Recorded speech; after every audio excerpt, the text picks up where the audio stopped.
سوفل جمع السوفل. واش عمرك تسائلتي منين جات كرة القدم؟ ولا واش هي دائما كانت بنفس هذه القوانين هذه؟ وشكون هما قاعد الناس الاولين اللي اسسوا هذه الرياضه هذه ولا اللي لعبوا هذه الرياضه هذه؟ وكيفاش حتى ولات الرياضه رقم واحد في العالم؟ هادشي كامل ان شاء الله نشوف هذا الفيديو هذا، وغنبداو الحكايه من الاول حتى ليومنا هذا ان شاء الله. مرحبا بكم على بركه الله. اول حاجه، فين تاسست كره القدم؟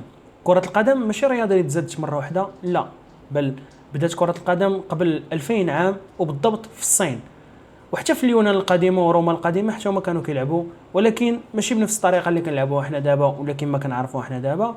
كانت حتى هي كره وجوج ديال الفروق وفيها هدف وفوز وكل شيء، ولكن بلا قوانين بلا حتى شي حاجه، حتى دازت مده طويله واللي هي 1860 هنا فين بانت كره القدم ولاول مره، وبالضبط في انجلترا.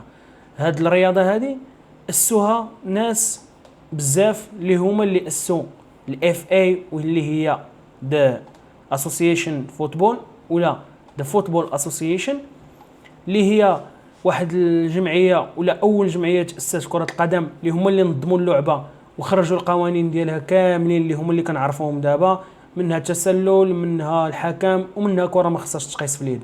اليومنا هذا مازال نفس هاد القوانين هادو، واللي هما لا باز ديال القوانين اصلا.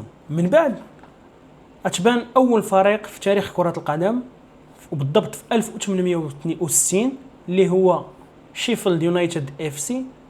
وهذا الفريق مازال لحد الان كيلعب في، كنظن ان العام اللي فات كان في البريمير ليغ، دابا واقيلا هبط الشامبيونشيب. من موراه بعامين بالضبط 1862 بان فريق ثاني اللي هو ذا نوتس كاونتي، هو ثاني فريق يتاسس في تاريخ كره القدم، وبجوجهم بطبيعه الحال من الانجليز. من بعد ولاو كيبانوا فراقي كبار اللي كنعرفوهم حتى لدابا، منهم مانشستر يونايتد، ليفربول والارسنال اكسيتيرا. كيفاش كره القدم وصلت العالميه في ذاك الوقت؟ كما جميع الرياضات اللي بداو في الانجليز، الجنود والبحاره الانجليز هما اللي كانوا كينشروا في هذه الرياضه هذه، ولقات قبول واسع في ذاك الوقت. بطبيعه الحال الرياضه اللي زوينه وكتلعب، وفي ذاك الوقت ما كانش بزاف ديال الرياضات، ولا كنظن انه ما كانش حتى رياضه. داكشي علاش لقات قبول وبزاف ديال، وبالضبط في اوروبا تما فين انتشرت المره الاولى، وسرعان ما داز شويه ديال الوقت لقات اوروبا كامله ولات كتلعب الكره وكتاسسوا فيها الفرق. 1904 بالضبط تاسست فيفا، واللي هي ليومنا هذا هي الراعي الرسمي لكره القدم في العالم كامل، وهي مولاة الكره كما كنقول. فاش جات الفيفا اسات بزاف ديال الحوايج، منهم كاس العالم اللي كيجمع ما بين الفرق، ما بين المنتخبات العالميه كاملين، واللي اول نسخه منه كانت في 1930 وبالضبط تاسست في الاوروغواي، وشاركوا فيها ماشي بحال دابا، شاركوا فيها كنظن 18 فريق ماشي بحال دابا 32، وهاد الاخر هادي غادي يكون فيها 49 وقيله فريق ولا 48. الكره دابا تطورات، ما بقاتش بطبيعه الحال، ما بقاتش كما بدات في الاول.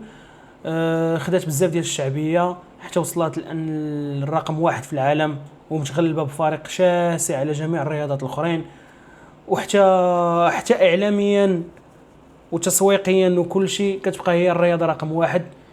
الا وهو في كاس العالم الاخيره تنظن ان تقريبا اكثر من 1.5 مليار ديال الناس في العالم كامل اللي تفرجوا في الماتشات، وهذا رقم اللي تاريخي ما كاين حتى في شي رياضه اخرى.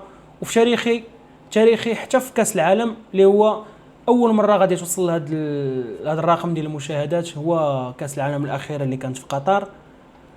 بطبيعه الحال الكره جابت لنا واحد النجوم اللي هما كبار، وحتى اليومنا هذا هما كيبقاو الاساس، وهما الشخصيات اللي معروفين في تاريخ كره القدم، اللي منهم بيلي، مارادونا، والجوج اللي كنشوفهم انهم هم اساطير الحقيقيين. ما تفرجش في مارادونا وبيلي، ولكن بالنسبه لي انا كريستيانو وميسي كيبقاو الطوب ديال الطوب وباعتراف الجميع. اللعبه بسيطه في الشوارع، حتى ولات الرياضه رقم واحد في العالم والرياضه الاكثر شعبيه في العالم. داكشي علاش انا كره القدم ما كنشوفهاش كرياضه، بالعكس كنشوفها ثقافه وهويه اللي الحلم ديال الملايين عبر العالم.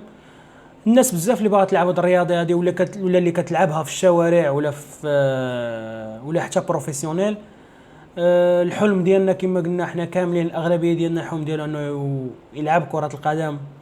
داكشي علاش كنشوف انا رياضه اللي ماشي عاديه وماشي بحال الرياضات كاملين. ان شاء الله من اليوم غادي نبدا سلسله ديال الفروق اللي غادي كل فيديو غادي نهضروا عليه على فريق بيان سور غادي يكون فريق اللي هو فريق كبير، غنبداو على نهضروا على التاريخ ديالو، كيفاش بدا وكيفاش حتى وصل لهذا النيفو هذا. هاد السلسله هذه بغيت ندير منها 10 ديال الحلقات اللي غادي يكونوا فيها 10 ديال الفروق اللي هما من احسن الفروق في العالم، كيفاش من البدايه حتى ولاو في هذا النيفو هذا.